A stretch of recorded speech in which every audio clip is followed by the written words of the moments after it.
appreciate it. You're here for the Sustainability and Food Justice panel. If you're not, you'll still have an interesting time, so you should stick around. My name's Jim. I'm one of the 4 career counselors at the Career Lab. You're going to hear some really excellent stories and advice about people who have already begun careers and some very deeply begun careers into this field. And I know you will find it useful in your own search for internships, jobs, careers, or just deciding whether or not you want to grapple with the kind of issues they grapple with. But everybody needs their own individual plan, so after you've had a chance to hear them here, maybe you go to one of their small group discussions across the way afterwards. I encourage you to schedule an appointment with any one of the career counselors to make your own specific plan about what to do with all the great advice you get from these folks. And before I let them introduce themselves, you have to introduce yourselves. I want each of you, no, we're not going to do that.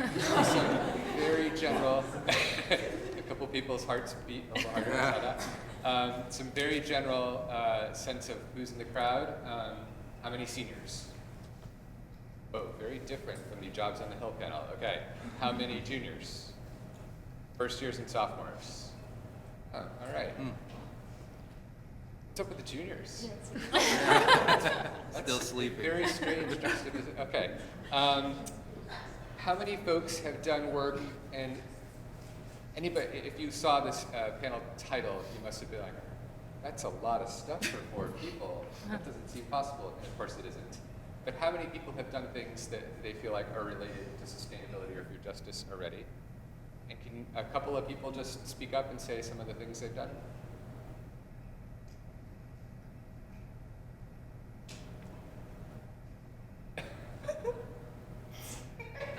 I volunteer at the Sawyer Center's Open Program,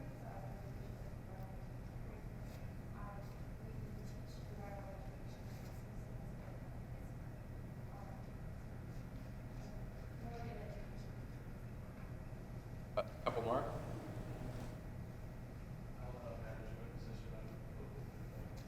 All right. What's the local food bank? Well, it's in All right. Excellent. What's woofing? Or people who don't know? worldwide opportunities on organic farms. Where you go and you live and work on an organic farm, and they pay you with food rather than monetary compensation. 2 more. There's a lot of hands went up there. Anything different than those? I'm a renewable energy intern here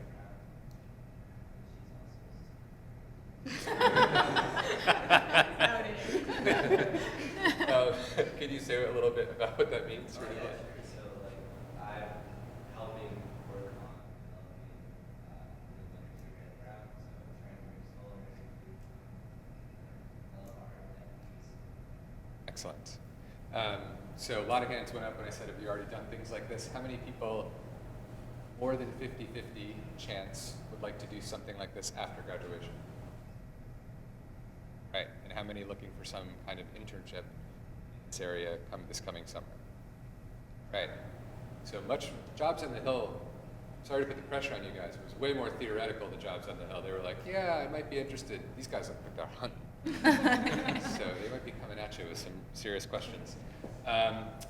So I'm going to ask the panelists to introduce themselves and just take a few minutes and talk about a little bit about what they did at Brown and how they got to where they are today and what they do. I have a whole bunch of questions, but after they've introduced themselves, I'll let you guys fire away, go from there. And why don't we start with Jackie? Thanks, Jim. And thanks for... Can you guys hear me if I don't use the mic, actually? Yeah, let's I'm just not going to do use that. Yeah. It's a little bit Just awkward. thinking that. So, I work at an environmental economics think tank in DC. We do policy design and evaluation using economics methods. At Brown, I would say, so let me just take a step back. I think the one thing I would say about how I got to where I am today is I have at each step of the way, engaged deeply in the community that I was a part of. So I kind of fell into a lot of the opportunities that led me to where I am today, simply by virtue of like the people that I was exposed to, the kinds of classes that I took. A lot of relationship building, I think, is about just making friends with people, hearing what they're working on, finding the places where you resonate with them, and then just following up on that. Because I think a lot of us look at networking and we think that sounds very distancing, it sounds very mercenary, but really networking and relationship building is all about finding where you resonate with someone. So as a freshman, I took the Introductory Environmental Studies class. This girl who was a year above me came in and gave a short talk about an internship that she did with the Better Future Project, where Emily works now. They used to run this program called Climate Summer, where they had teams of students cycling through New England doing grassroots organizing around climate change. So it was through her and through this class that I took that I found out about that opportunity. And then another example of like how engaging with the community that I was a part of got me to where I ended up at was my thesis. I wrote about this organization called the Breakthrough Institute, which is a think tank out in Oakland, California, working on energy and climate issues through more of a technological innovation perspective. And it was writing that thesis, interviewing people at the organization that helped me get to know their work and then subsequently apply for a fellowship there, which I did the summer after I graduated from Brown. I would encourage you guys to apply if you're interested in technological innovation, nuclear policy, energy access issues related to energy and climate change. Their application is open until February 17th. And then getting to RFF was again a case of me talking to somebody who had graduated from Brown, who had taken a class that I was taking my senior spring. And yeah, if I could sum it up, I would say enjoy the job search process. It's a lot of learning about what's out there. It's not as scary as you think it is. Yeah.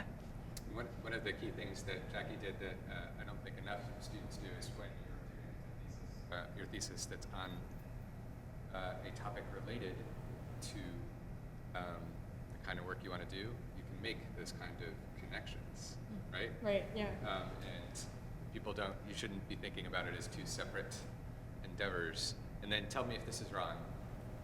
You didn't actually agree with some of the general philosophy of the organization, Yeah. but you were engaged, interested, got them interested enough, were very clear with them on that, but because they saw you were critical, good problem solver, all of the things, they Yeah. were excited to have you come on out. Yeah, so a lot of my thesis was actually very critical of the organization where I ended up working. And while I was at Breakthrough, I also was, I guess I tried to engage with them on what I thought they were doing wrong as well, or what they could be doing better. I don't know, are any of you familiar with this organization, the Breakthrough Institute? There, doesn't matter. So they're very adversarial in the way they communicate with people that they don't like, specifically environmental activists. And I was coming from an environmental activist background, so I kind of had that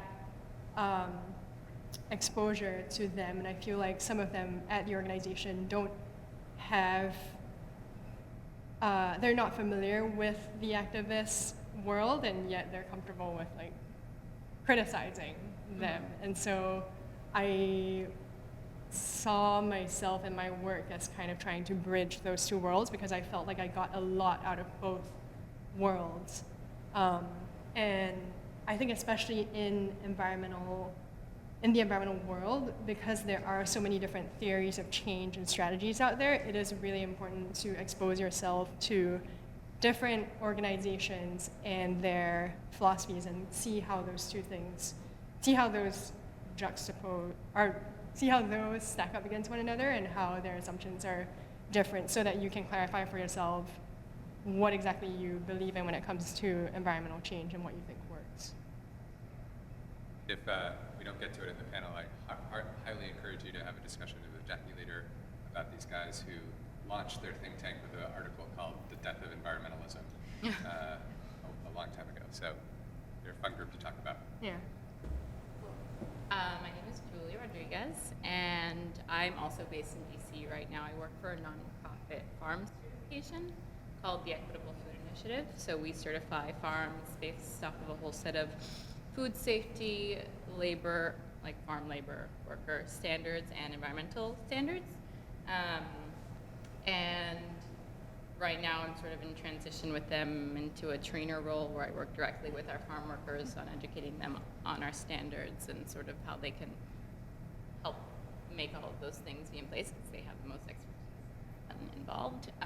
So at Brown, I came in wanting to be a comparative lit major. I wanted to be a food critic, and you can see that that evolved into something else. I also took ES11, and I loved it. It kind of like shook my whole being. I was like, oh my God, like why would I be a food critic when I could be doing a lot of other stuff? But I really saw the connection between like my interest in eating like something and the environment and the world and how I could, you know, like, so that was a very cool moment for me. And I took this class with a professor who isn't here anymore called Food Justice and Sustainability. It was Catherine DeMaster. She's now at Sustainability, yeah. Also, so there were just, I was really lucky to be here at a time when the classes like that were offered, and then urban agriculture happened with Dawn King, who's here now, awesome. So yeah, I had great things at my disposal.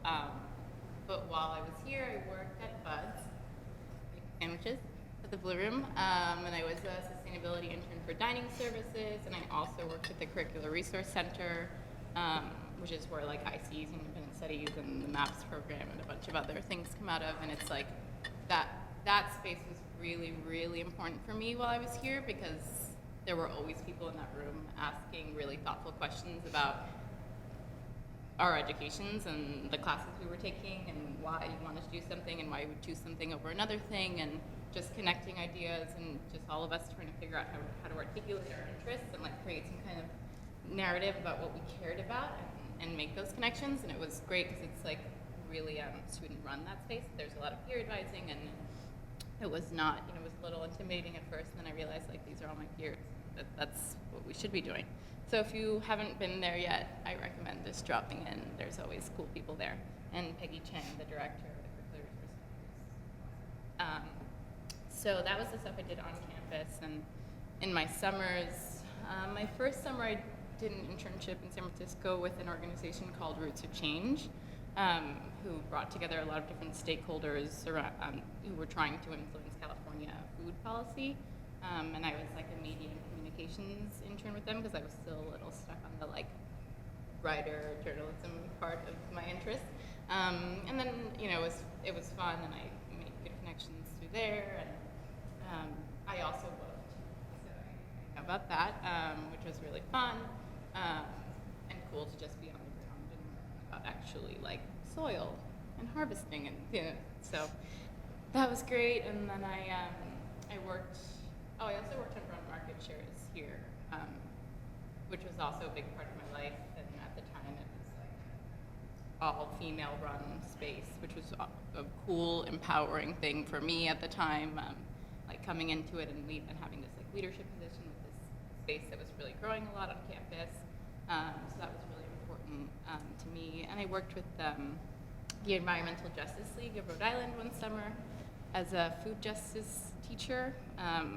Which was cool. I worked with high school students. The idea of food justice and what it means to them. And it was a great summer. They're a really cool, like small organization. They're growing, and they're still every year have to like get refunded to make sure they're going to exist. But they're so cool. Yeah. And so then I pieced that all together and wound up in DC working for the school farm certification organization. And I hadn't really worked on food justice at all. I'm sorry, not food justice. Food safety at all. I was like, yeah, whatever. like I cared about my food being safe, but I've learned a ton about that, and also even like the labor piece that I didn't. Here I was very like local food systems based and CSAs and blah blah blah, and like, yeah. So it was part of why I chose this job is because it sort of brought in elements that I hadn't gotten from yet.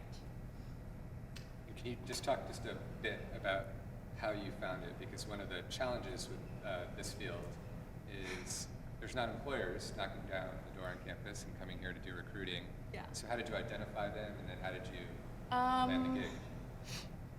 Well, so my senior fall, I started making a spreadsheet of just organizations that I thought were cool, and like it would be like the name of it, its website, like what I thought was cool about it, and like whether they had a job opening, and a lot of them were like no. And then I would literally just check back every week because a lot of these organizations don't post a job until all of a sudden they realize they have like a void and they need to hire someone for it.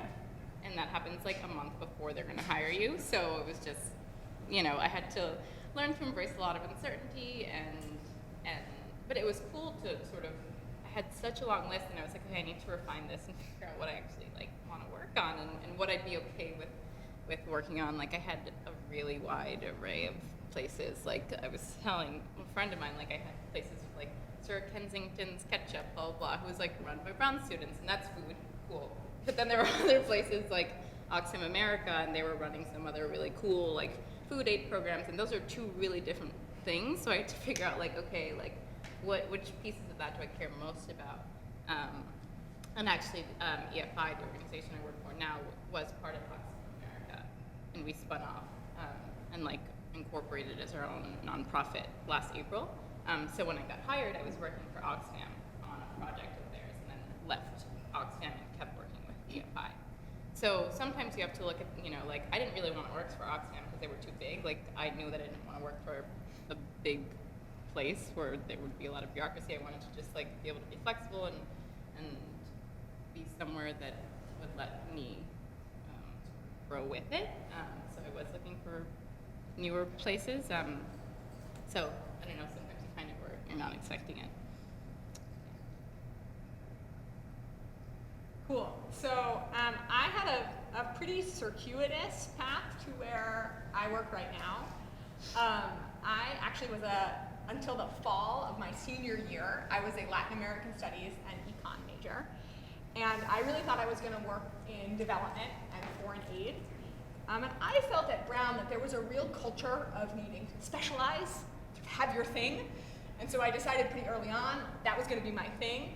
And I went out and collected all of these different experiences. So I was part of a research group that was focusing on development and specifically like environmental issues related to development. I took a bunch of classes related to that. I was able to study abroad. I had a really fantastic time and always felt like I was learning a lot. But I had this concern that sort of grew and grew as I went on in my time at Brown, that even though development and foreign aid, it felt really important to me, it also felt increasingly complicated. It was hard for me to figure out what my role should be as an American, and especially a privileged American who'd been able to go to a place like Brown.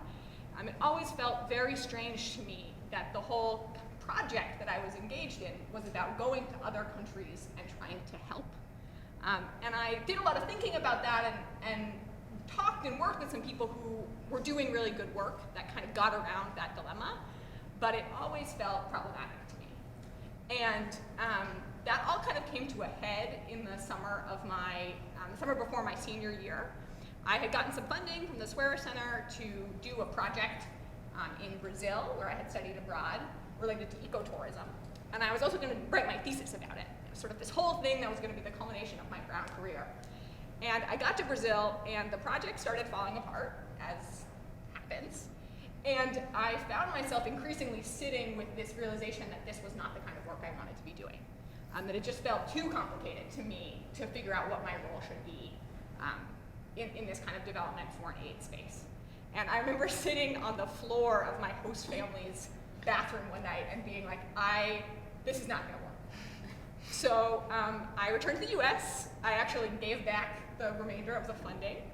And completely out of nowhere, unexpectedly, decided to go volunteer for the Obama campaign, having done never anything related to elections, American politics, campaigning, and spent the rest of the summer like walking through 110-degree parking lots in Las Vegas, registering people to vote. And I absolutely loved it. I was stunned. It was so fun to me to stand outside the grocery store and ask people to register to vote because it felt so concrete to me. It was like I knew that every person I registered was going to be one more person who would vote for Barack Obama, and that was going to lead for me to a lot of changes that I wanted to see. And so I came back to campus basically wanting to figure out how I could use those skills on some of the other issues that I'd been studying and thinking about. And I got really, really lucky because that happened to be the fall that the fossil fuel divestment movement basically popped into existence. And so I was able to get back to campus that year and immediately dive right into working on Brown's fossil fuel divestment campaign and take all these skills that I had learned that summer and apply them to working with students on my own campus. And so I totally fell in love with it. I basically threw out everything else I was supposed to be doing and just did that and switched my major to economics and environmental studies like in the September of my senior year. So I took this whole narrative that I had spent my entire time at Brown developing about how I cared about Latin America, and I had taken all these Spanish and Portuguese classes and done all this stuff, and I basically said, forget all of that. What I want to do is grassroots organizing on climate change. So I spent the rest of my senior year working on fossil fuel divestment, and that summer I went to Boston and got connected to a couple students that I knew through divestment work. And we rented a room in a church, and we said we were going to use it as office space for organizing, and then secretly we slept there. And we called it the Climate Justice Hub, and we organized a massive protest at the largest coal plant in New England. And then I went out to Los Angeles, where I got a job with Environment America, which is part of the Public Interest Network, which hires a lot of people who are new grads who want to do organizing and advocacy and offers some really good training in that. And I was in LA working with them for about 6 months, and then a job opened up basically with the people that I had organized the protest with that summer at a really small, really scrappy organization. And I decided to leave Environment America and join them as their communications person. So I've been there for about 2 years. I just transitioned a couple weeks ago into a new position there as the director of organizing for 350 Massachusetts. So 350 Massachusetts is a volunteer-led statewide network with 10 chapters in Massachusetts, and we organize people to take action on climate change. So we are pushing for divestment of the state pension fund from fossil fuels. We're working to stop new fossil fuel pipelines and new fossil fuel power plants. We are working to put a price on carbon through a piece of legislation we're trying to pass. And we do all of that by organizing people, getting them to talk to their neighbors, getting them to put pressure on their legislators, and basically trying to build a huge people-powered movement for climate justice. So I am really passionate about it. I'm really glad that all the twists and turns took me to where I am now. And if you have any interest in grassroots organizing, in working on climate change, I would love to talk to you. We've got a summer fellowship program that'll be based in Boston that we are definitely starting to recruit for. So happy to talk to you about that or anything else. Will you come down to Burrville and stop them from building the natural gas plant? Absolutely. Thank you. Appreciate that.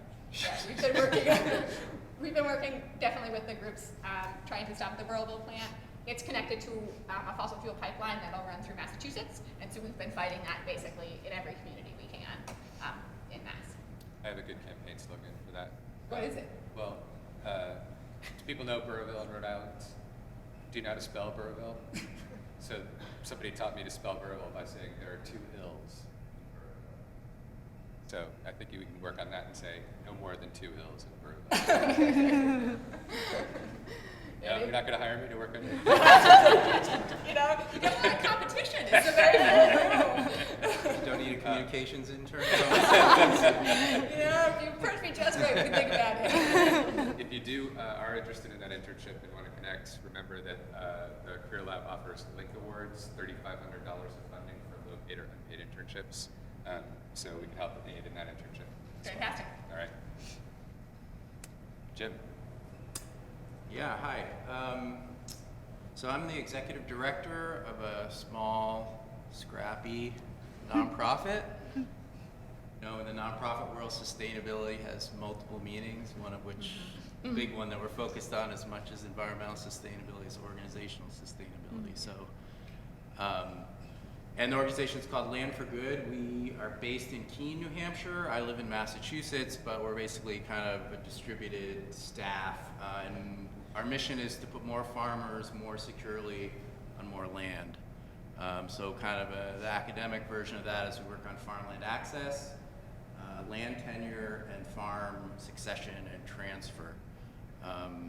You know, we kind of have a typical, you know, sort of overly intellectual, ambitious model, you know, where it's like we do systems change, we work with multiple constituencies, we collaborate. What else? Those are all of like our Buzzwords, core. yeah. Yeah, all the buzzwords, right? So you try to operationalize that on $500,000 a year, you know, and convince your funders that you're having impact. So that's like, you know, so we work, you know, the short answer is we work with and for, you know, basically four audiences: farm seekers who might be beginning and new farmers, but they might be established farmers looking to get on land to scale up. So that's kind of the demand side. On the supply side, you know, we work with landowners who have farmland that could be made available, or oftentimes they think it could be made available, or you know, could be viable for commercial farming. And those may be individuals, towns. You know, we work with a couple like religious orders outside of Boston who own, you know, like 300 acres of farmland, you know, in prime, expensive markets. And then we work with farm families and kind of exiting farmers. So, you know, and that's also on the supply side because, you know, a lot of farmlands are owned by established farmers who don't have successors, that they have no one to pass that land on to. They want it to stay in farming. In New England and a lot of places where you'd want to farm, it's super expensive. So how are new farmers going to get access to that land, and how are these guys, mostly guys, and increasingly their widows and families going to plan to have a farm legacy and retire and pay for health care when all their capital and their life, you know, in multiple generations is tied up in this land. So that's kind of our big model. We do education, you know, workshops, trainings, website stuff, and we do policy work and direct service. So I have like field agents, part-time field agents who are based in New England states who do direct, you know, one-on-one kind of coaching, advising, and whatnot. A lot of partners. Yeah, I guess the short answer for me, since I kind of a lot farther along in my career or series of jobs, I think you think about a career at the beginning when you're starting out and at the end when you tell your story retrospectively. So I guess I'm old enough to talk about a career, but I came into Brown as a development studies major, also, you know, wanting to work in international development. My mom's in the Philippines, I'm biracial, so I have, you know, a connection there, but basically grew up in the States. You know, I'm thinking about what I did at Brown. Didn't do any internships. I worked at the Ratty. I worked at Alumni Affairs for a bunch of years and worked on farms in the summer. But when I think about it, you know, all those things did contribute. You know, definitely working at Alumni Affairs, I didn't think how much fundraising I was going to be doing. And there's some real basic stuff about fundraising that you learn there, you know, about thanking donors and keeping good records. And, you know, that's, it's a big part of everyone's job, whether that's your job title or not, you know, is paying attention to your customers, especially in the nonprofit world, right? We've got two sets of customers. We've got the people we're serving and the people that are paying us to provide the service. So in some ways it's more complicated than for-profit business because you only have one customer. You do a good job, they pay you, or they don't. We've got two customers that we have to service. So I went through, you know, development studies. I studied abroad. I wrote a thesis based on the independent study project I did when I was studying abroad, and you know, after taking a summer off or just staying in Providence and painting houses, I moved to DC. You know, so I guess my first piece of advice, and this was always the advice, at least then, about development. We didn't have any experience, like go there. You know, like go to. The world maybe didn't seem as dangerous a place as it does now, but like now, be like, go to Syria and hand out water, you know, and you'll be there on the ground, and you'll, you know, it's all about being in the place and getting FaceTime and making connections with the NGOs that are working there. So I don't necessarily recommend it, but that was always the advice, is like just go where the work is and organizations are doing the work, whatever that is. And so for me, for a variety of reasons, I went to DC, and I ended up working for a couple different small NGOs. I did work for the largest stint for 2 or 3 years with a pretty small but kind of mainstream-ish organization that was working on agricultural trade and business development. So we did a lot of trade missions and conferences, and we were in the Gulf during, you know, one of the early Iran-Iraq wars. We were in the Soviet Union and Poland post, you know, Glasnost era. So it was pretty exciting. You know, I was like 21, just going around and meeting ministers and stuff like that. I didn't get paid squat, but you know, it was great. I got to travel and got a lot, you know, got that kind of experience of being in DC. So, I mean, long story short, I worked for NGOs in DC, and then did also work in California for a kind of people-to-people community development organization that did a lot of fundraising and funded community development projects that came directly from communities. And I went to grad school, spent 10 years in grad school. I did a master's in international ag development at UC Davis. Did a lot of, you know, I consider that part of my career because I was doing a lot of work around that. You know, it was a very applied field, so took advantage, as I would suggest all of you do at Brown, of the intramural money to go do whatever, internships, research. Do it now, because when you get out, as I told these guys at lunch, like there's no one there paying you to work except, you know, your employer. And here you can get paid to do a lot of things and you get access, so take advantage of it. And I continued on to do my PhD in natural resources at Cornell. And all the while, you know, some of it was really pursuing work with small farmers in Asia. So kind of my food justice sustainability work really came from more rural poverty alleviation, kind of third world development, you know, as you mentioned. And these kind of questions of like, what do you do as a privileged person? Do you work inside the system or outside the system? You know, these are like the age-old questions of social change, whether it's environmental or any other kind of thing, and they're really important. The important tension you have to hold, and I can say like I didn't have any epiphanies. You know, I look back and it was a series of decisions, opportunities, a lot of them personal. You know, getting married, having kids, not getting jobs, you know. So I taught for a couple years as a visiting and adjunct professor in environmental studies programs, geography, soil science. You know, if anyone's considering grad school, and if anyone's, I mean, one of the great things about Brown and why I thrived here, and I think a lot of people do, is the kind of interdisciplinary, multidisciplinary nature of the work, which really serves you well when you're out in the world applying it. And it being not always the content, but like then the analytical skills, the communication skills, the showing up skills, was that you can, you know, I went all the way through my PhD and basically didn't specialize, you know, so international ag development, natural resources, you know, I was a little self-indulgent in that sense, but, you know, and you can get paid to do it if you're strategic, you know, don't go to grad school unless you get paid. You know, that's another big piece of advice, especially at the PhD level. So if any people are thinking about that, and it's all about networks, you know, who your advisor is, who you meet. I mean, I would echo everything that these guys say, you know, a lot of the skills also translate. And so, you know, I'm in a position now, I did another stint with a public health organization based where I live in Western Mass that does cutting edge work on violence prevention It had an international component.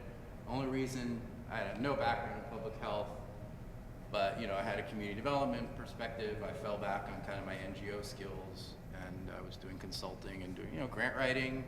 That's a good way to get into organizations. Yeah. Grant writing, fundraising, organize, kind of on the ground stuff that makes organizations go, and it's the money and the people. And once you do that, then you can move into other areas, or you can at least check out an organization to see if it's dysfunctional or not, and you want to stay there.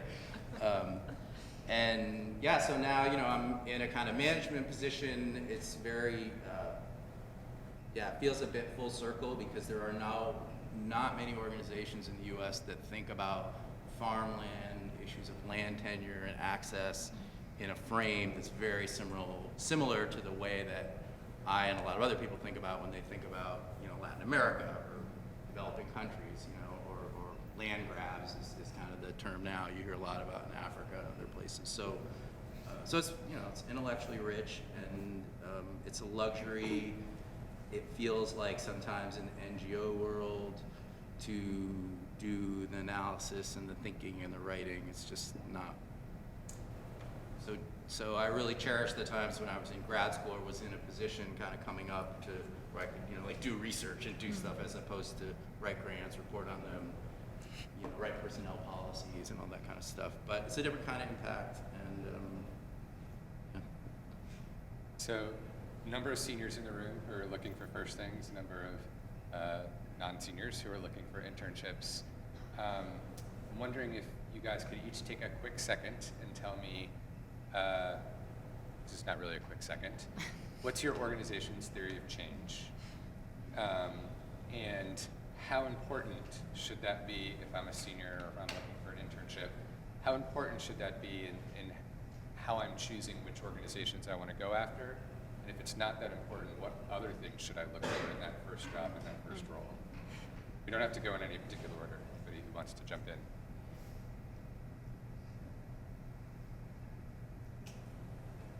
So this is interesting. Emily and I were just talking about this a little bit at lunch, about how it's sometimes really difficult to find an organization that perfectly lines up with your own theory of change. At the end of the day, you still need to get employed somewhere, right? You need to get paid, even if you don't agree with the work. So I realized I didn't really talk too much about my job in my organization earlier. I am a fundraiser at RFF. I was in a research position previously, and then I recently transitioned 3 months ago into the development team. RFF there are two aspects to our theory of change, one being the content of our work. So the researchers at RFF, most if not all of them, have PhDs in economics. So we fundamentally believe that economics has a lot to contribute to developing environmental policy, whether it's putting a price on natural resources or trying to help policymakers find cost-effective ways to control invasive species, or whether it's modeling carbon tax and what impact that's going to have on the economy, on greenhouse gas emissions, on energy-intensive industries.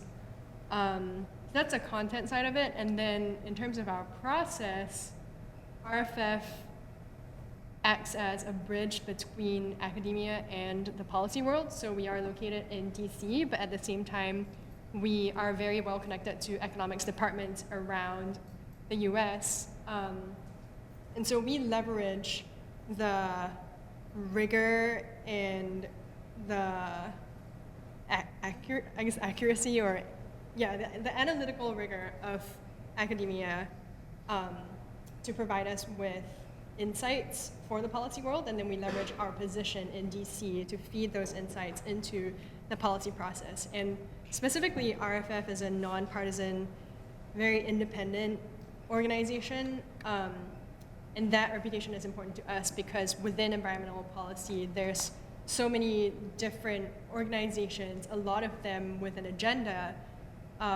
feeding different kinds of information, different numbers into the policy process, and it's important to have an independent voice there providing objective information to policymakers, to decision makers. I wouldn't say I perfectly align with our mission. I wouldn't completely agree that economics is the best way of looking at environmental issues. I'm not sure I agree with the idea of putting a price on nature, but at this age, I think it's prime time. It's a chance for us to get out there and experience what different organizations have to offer, what are the different philosophies out there, while clarifying your own values and assumptions for yourself. Well, before I say my organization's theory of change, I'm just thinking about the question of whether you sort of what weight you put on that when you're in your job search, and I'll just say, You made lists. yeah, I made lists, and like I was saying earlier, this was really important for me, because when I was making those lists, it was like, all of these different places eventually had jobs, and they were all like administrative coordinator at all of them, and I was like, okay, well, Sir Kensington's ketchup, like, thinks better ketchup, like, makes your life better, whatever. Like small scale batch ketchup is better for you. And I was like, okay, that doesn't move me. But you know, the organization that I work for now, you know, believes that the expertise and sort of breadth and depth of knowledge that a farm worker has the potential to improve the whole produce supply chain. But right now that's not happening. And so I was like, okay, well, that's really cool. Like, how are we gonna do that? Yeah, so I think like it's really important. I think for you guys, it's not always obvious. Like, I guess if you read the mission statement or whatever, it's like a whole like 3 paragraphs of a lot of things, but you have to really think about it to figure out what it's actually telling you that they do. Come on, ours is good, No, right? I know, but like I said, I could work for you. Like, I was like, yeah, that sounds just. We like don't have me, an you know? employment page. You have to like, yeah. I got an email about that the other day. I said, we don't have a page because we don't have jobs. But yeah, so for us, it's this whole thing about the expertise of farm workers and the way that they can contribute to the whole system, and the importance of not just like paying them more for the work that they do because they have that expertise, but giving them leadership skills and putting them in leadership positions because they can problem solve so much better than farm management because they know the issues. Like, they're literally on the ground. They know how to deal with any problem that comes up. They're just not incentivized to do so, and no one's asking them what they think about the problem. So, you know, it was just an aha moment where I was like, of course, that should be the way it is, and it's not right now, and I want to work on that. So that's how I got where I am. And like I said, I started off as an administrative coordinator, and because we were so small, we were 6 people, and it was a really remote team. Like, actually, that turned out to be a lot more exciting than I thought it was going to be because, like, we didn't have a development team, so I was the development team. And, you know, we didn't have, like, a communications department yet, so, like, that was me. You know, I just had to, like, pick up a lot of things and wear a lot of hats. So you'd be surprised, like, what you can end up doing when it's a space like that that's new and fresh and growing and scrappy. Like, you end up doing a lot of cool stuff, and it's kind of flexible, and you can contribute a lot. Yeah, it's funny. This is something I spent a lot of time thinking about because I feel like when I was approaching my job search and in the first year or so after I graduated, this was really, really important to me. And I felt really relieved when I got to Better Future Project and our work with 350 Massachusetts because it felt like I had found that perfect fit of like my whole theory of change was about movement building, you know, traditional advocacy, just going to legislators and asking them to do the right thing didn't feel like enough. I wanted to be out organizing people. It just felt really perfect. And then in the years since I've been there, it has a lot of times been really hard. I mean, we're a small organization, which has meant we can do a lot, and I got to have a lot of different experiences. But we also went through a lot of staff transition. There was all kinds of drama at various points. And it became clear to me that just because an organization shares your theory of change does not mean that you're gonna feel like it's always effective or like you're always in the right role. So I guess my sort of advice would be, yeah, the theory of change is important, but the kind of role that you're going to be in and how effective you feel like the organization is at delivering on that theory of change, those are just as important. And it can be really satisfying to work for an organization that gets a lot done, even if you feel like they're not perfectly aligned with how you would approach a problem. Or conversely, it can be really satisfying, I found, just like you're saying, to work at an organization that's really small, and even if they're not perfectly aligned, you get a chance to try all these different things, and it becomes really exciting because you can take a lot of responsibility. So. Yeah, I can just respond to that. I think oftentimes when we are looking for jobs, we think that as long as we agree with that organization's mission and the issues that we're interested in the issues that we'll be working on there, that's a good fit for us. But I think it's also really important to ask people working there questions about the work environment, Yeah. about the types of personalities there. Yeah. That really makes a difference for your job satisfaction, I think. Yeah. And then another thing I was going to say was sometimes it's a good thing if you don't agree with the organization's theory of change, because that forces you to ask critical questions, I think. And it also opens spaces for interesting conversations with other people within the organization who might really believe in that organization's mission. Yeah. Yeah, I would say that the thing that popped into my mind doesn't have to do with theory of change, but I've thought about this a lot, like how I ended up here and how and I guess you can get addicted to this kind of like small, scrappy, like super, like you have control, right? It's never boring. Sometimes it's always on the knife edge of like, you know, being employed or you know, you're doing too much, but you're never bored, you know, and I guess that's the thing. And I think, you know, the work environment plays a big part in that, you know, beyond the theory of change or how it's actualized is, you know, are the people passionate? Is it a functional group? I mean, in the end, it's about relationships, you know, just like with the networking outside. So it's like, do you get along with these people? Do you like to work in teams, or are you more of like a solo operator? So I think the working environment and the mode of working, you know, plays a big role in it. And I think if it's an organization that just has a theory of change and is open to like it being questioned, whether you agree with it or not, I think that's a pretty fertile place to be, and you feel like you're part of that dialogue. You know, I think that more and more I found that it's more, for me anyways, it's more about the level of control, the space for personal growth, whether that's skills or intellectual or processing the work you're doing or meeting new people. You know, and if you can pay the bills and do what you need to do economically, then that's great too. But there's often a trade-off there, unfortunately.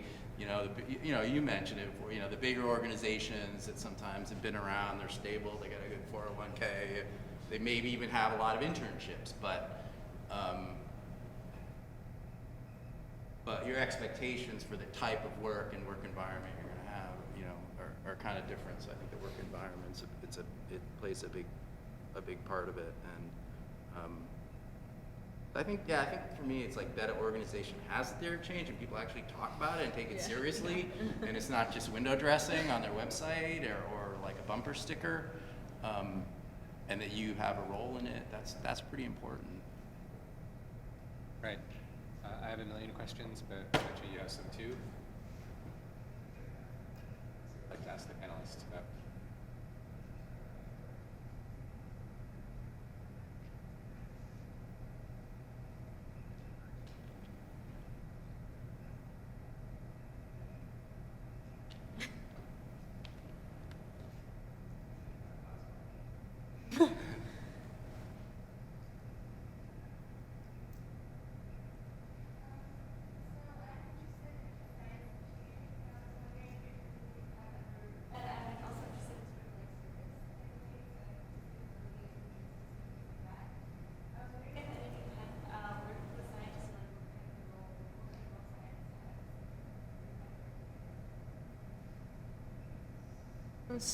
Do you have a specific kind of science you're thinking about? Because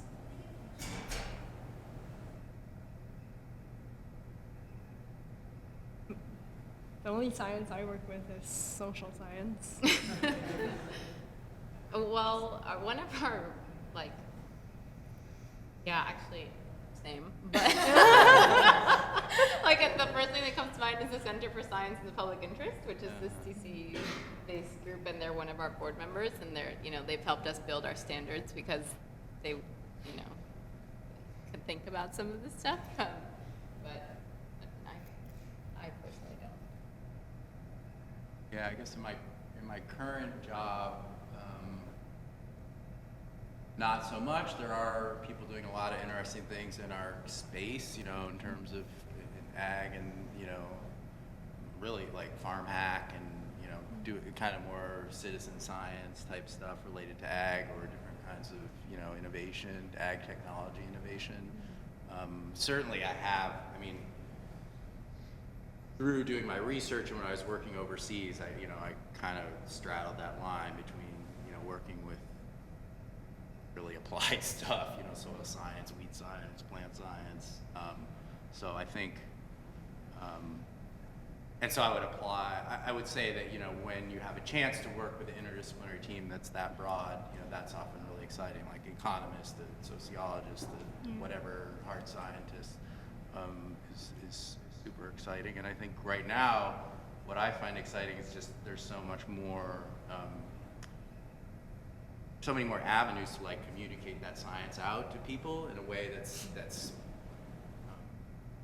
people can engage with and can make change. It's not just about like, part of the reason that I didn't really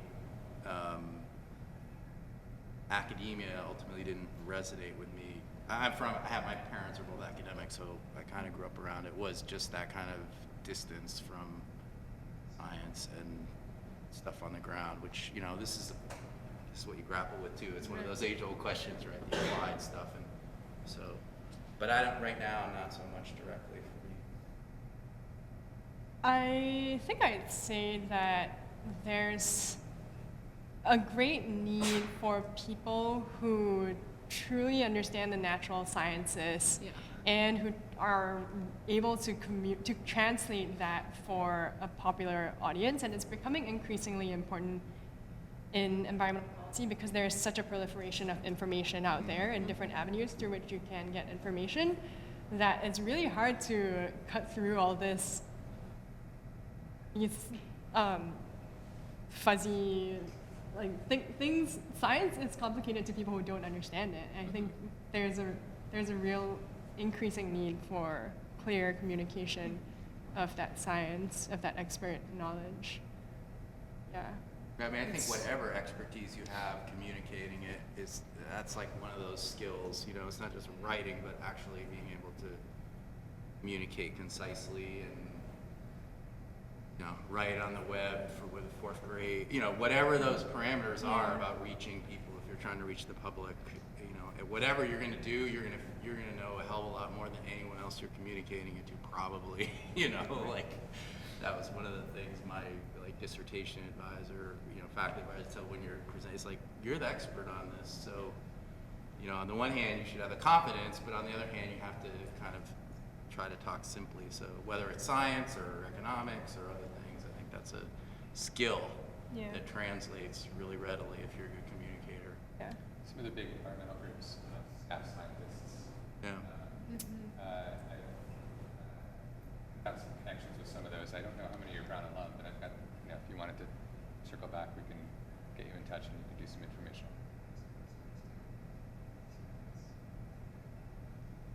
What else before I can go to my questions, but I thought your questions would be way more interesting. Just one.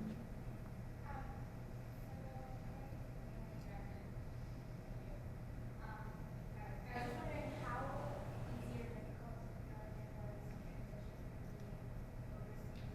transition from being overseas to being in the US and to working with international NGOs that do work on the overseas crisis, I guess US-based NGOs that work on overseas. Yeah, both.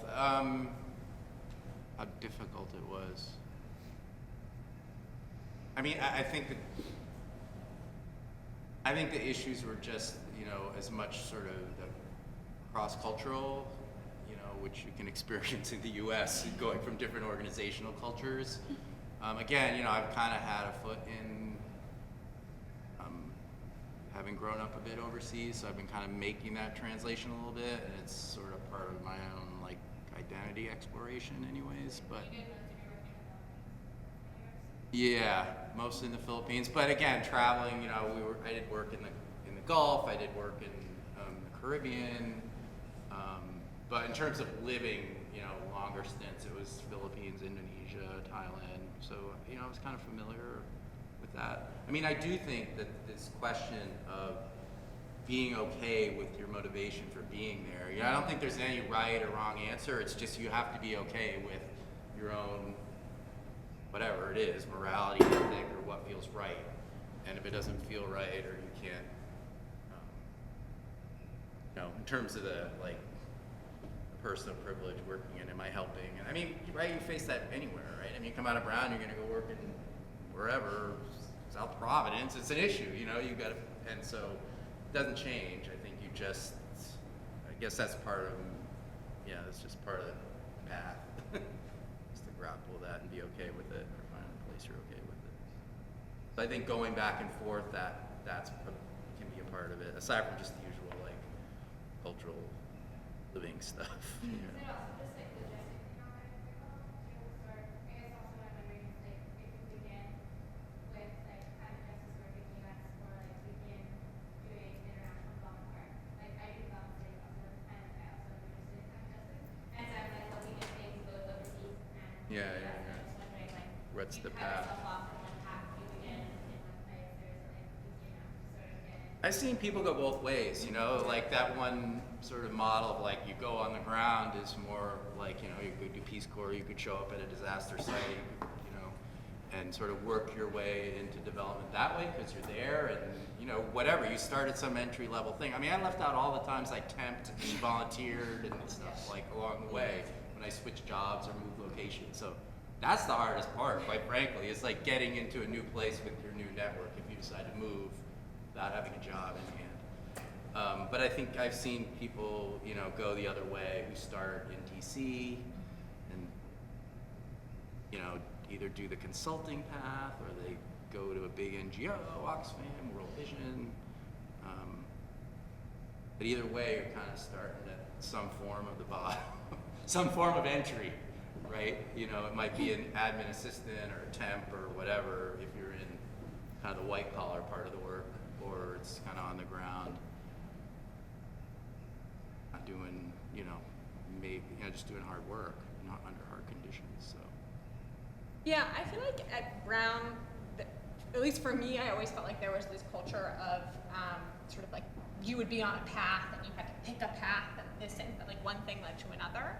And I feel like since graduating, it has seemed sort of like you're saying much more to me like you find your way, and if you are someone who is capable and hardworking and energetic and you take a lot of initiative, like you will be able to be successful in a lot of different environments. And I think exactly like you're saying, like temping and volunteering and just building connections with people, folks at different organizations will recognize that and be excited to have you on board if it seems like you're going to be someone who's competent and will contribute a lot to their team. So like I'm doing a hiring process right now, for instance, and yes, it's great if it seems like someone has all this perfect experience that exactly aligns, but I'm more looking for, like, do you seem to be someone who's passionate and who takes a lot of initiative and who's really energetic and has some really basic skills around communication, writing, like relationship building, speaking in public, that kind of thing. So I feel like, sort of like you've been saying, it doesn't have to be one linear Well, thing. and I was telling these guys at lunch, and Jim I don't know what advice they give to, you know, to students about resumes and stuff like that, but like I switched to a functional resume pretty early in my career, you know, and so a lot of it is just, along with having a track record, is presenting yourself and marketing yourself and customizing. Say what you mean by functional resume for people. So instead of having this linear, like I had this job and this is what I did, you know, grouping your skills into 4 or 5, and then the bullet points are like the achievements you had that demonstrate you have that skill. So it's not this like story about my career, it's a story about, well, this is how I see what I can contribute and what I've done that demonstrates those achievements. And it's a lot easier as someone who's hiring. Like, I don't want to have to go through, Right.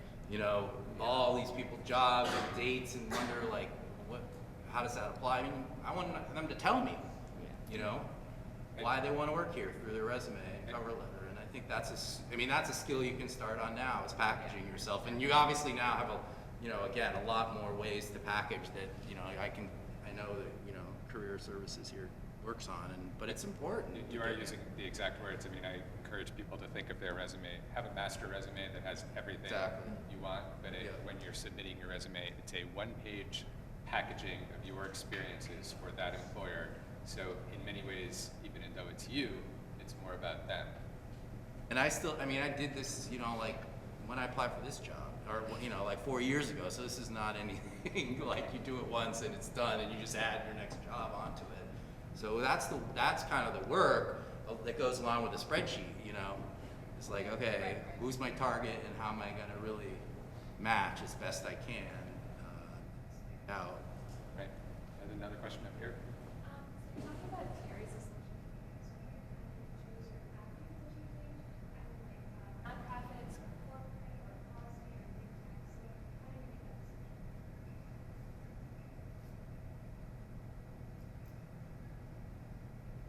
I don't think I've made that decision personally. I'm just gonna, I'm actually only 2 years out, and it just so happened that a lot of nonprofit work resonated with me when I was doing my job search, and so that's where I fell in line first. And I don't have a strong policy background, and I don't that's not with regard to agriculture. That's not the stuff that I get really excited about. So, yeah, those are just two ways that I can distinguish between how I feel about how I choose, but I'm definitely still not haven't decided on one, and I actually think it'll change.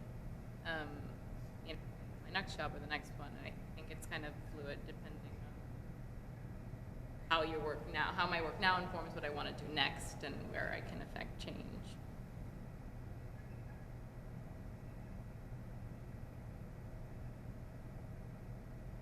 I think you can make change wherever you land, Yeah. pretty much. Again, if you're okay with it, like you got to be okay with where you are, like ethically.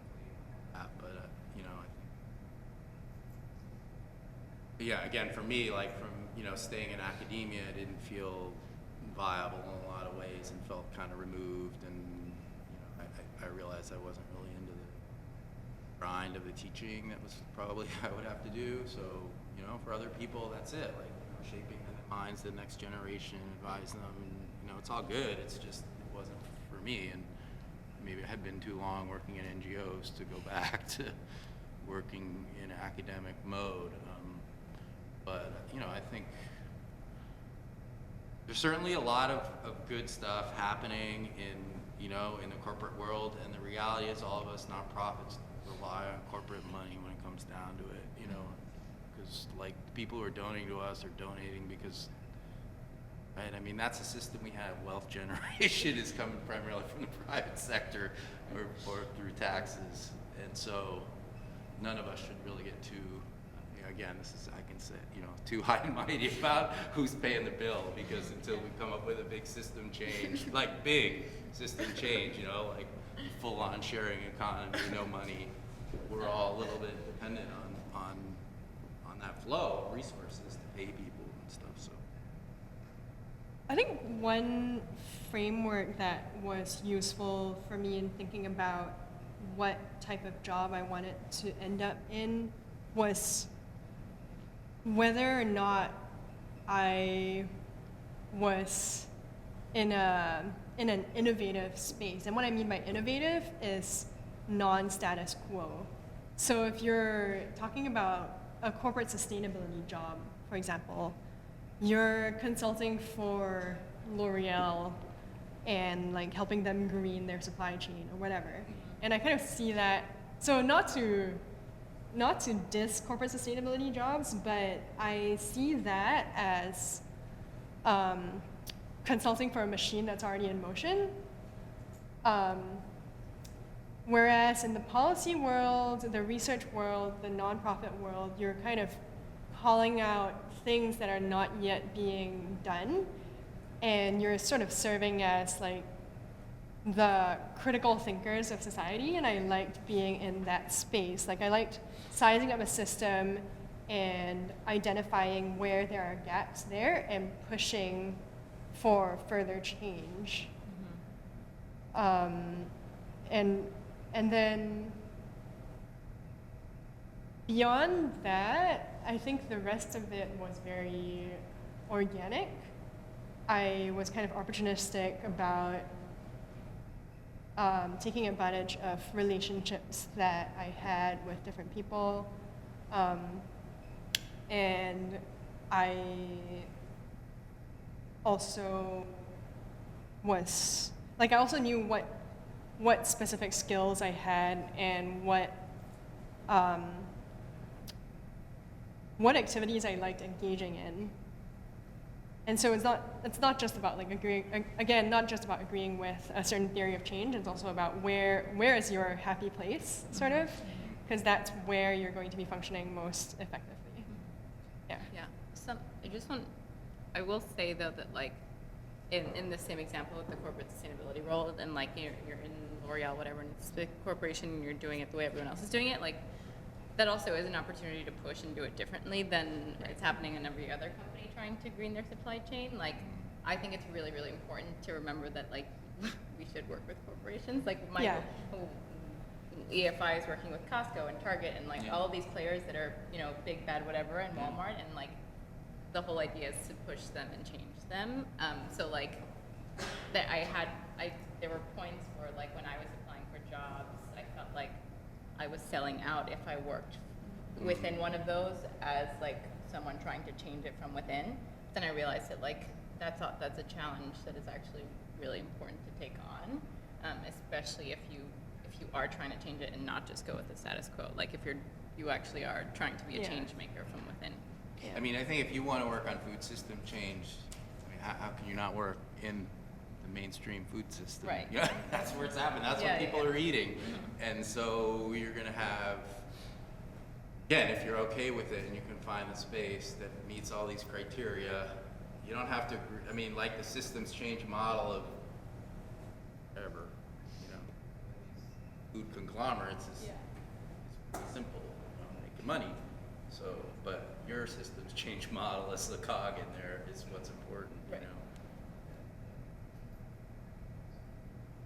I also think it's worth keeping in mind that your career, you know, your career or your job is not the only way of making change, right? I mean,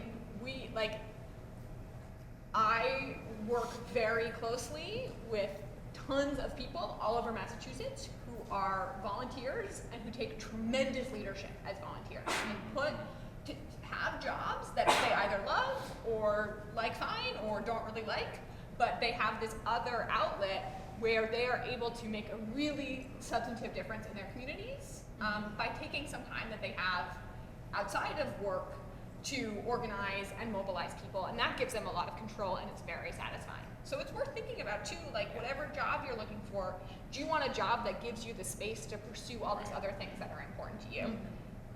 Because you know, a job can be just a way of paying the bills that allows you to pursue other things. Yeah, that's really wise, because I mean, you know, it's draining, so, you know, you need a break. You know, when you feel like you're doing that as part of your job, and it's great that you're passionate, but then there's life, you know, the things that happen around that, and if you don't have energy for that, you're gonna burn out. I mean, that's what it comes down to, right?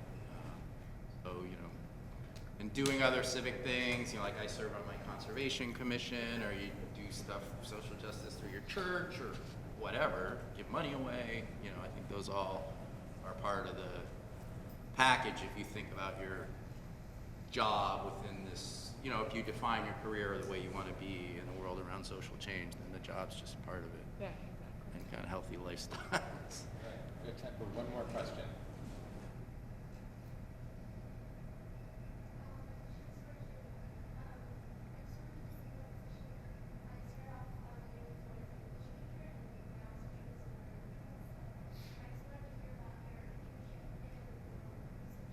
as a media intern and like how you felt in that role and I guess how that compares to other roles you've had. So Roots of Change was a really small space, and they also had like a one-person communications department. So the media intern for them was like a way to help her have less work.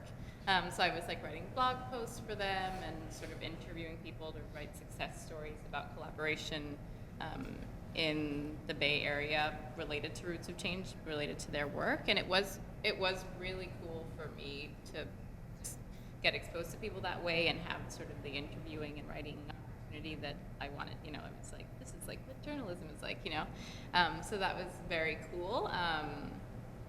But I also, you know, it made me think about whether that was what I wanted to always be doing. I was like, do I want to be a communications person in whatever work I keep doing? And it helped me realize that wasn't really what I wanted to be doing. So like, just as a note about like internships, like a bad internship can be an awesome thing, just so you know what you don't like, or what kind of organizational structure doesn't work for you, like if it's not horizontal enough, or what, you know, like just those things are really good, and to be able to articulate to yourself why you didn't like an experience is helpful. But you know, it was useful in the sense that I actually don't know how to compare it to my other work, because it was like my first internship, and I was just so excited about it, and the people I was working with were awesome. But I feel like it also made me just realize that, like, you can always help with that piece of communicating things. Like right now in my organization, we're talking about how to write about our impact, like on our website, and having some kind of blog space where because now I'm transitioning to being a trainer, we as trainers write about how a training on a farm went to our audience. And it's like, okay, cool, how do we do that? Like, first of all, what information is okay to disclose, but like, it's cool, you know, coming full circle and being like, okay, well, we can figure out a way to have a running blog that people get excited about, and, you know, how do we communicate this on our Facebook, or what kind of things do we share there? So it was just like, there are a few things that came out of it that I still think about all the time, just in terms of figuring out what the organization wants to share, like public on social media spaces on their website. And I'm not sure if that totally answers your question, but I think it's actually one of the internships that I forget about. It just wasn't one of the ones that was like the most amazing for me. Yeah, but if you have a follow-up question, I can talk about it separately. All right, and then wrap up. The panelists will actually be across the way, Alumni Hall, for in the Crystal Room to do small group discussions over the next hour and a half to 2 hours. Some of you may have already signed up for those discussions, so you have slots also already set up. Most of the other slots have been filled, but if you're still interested in talking, just stop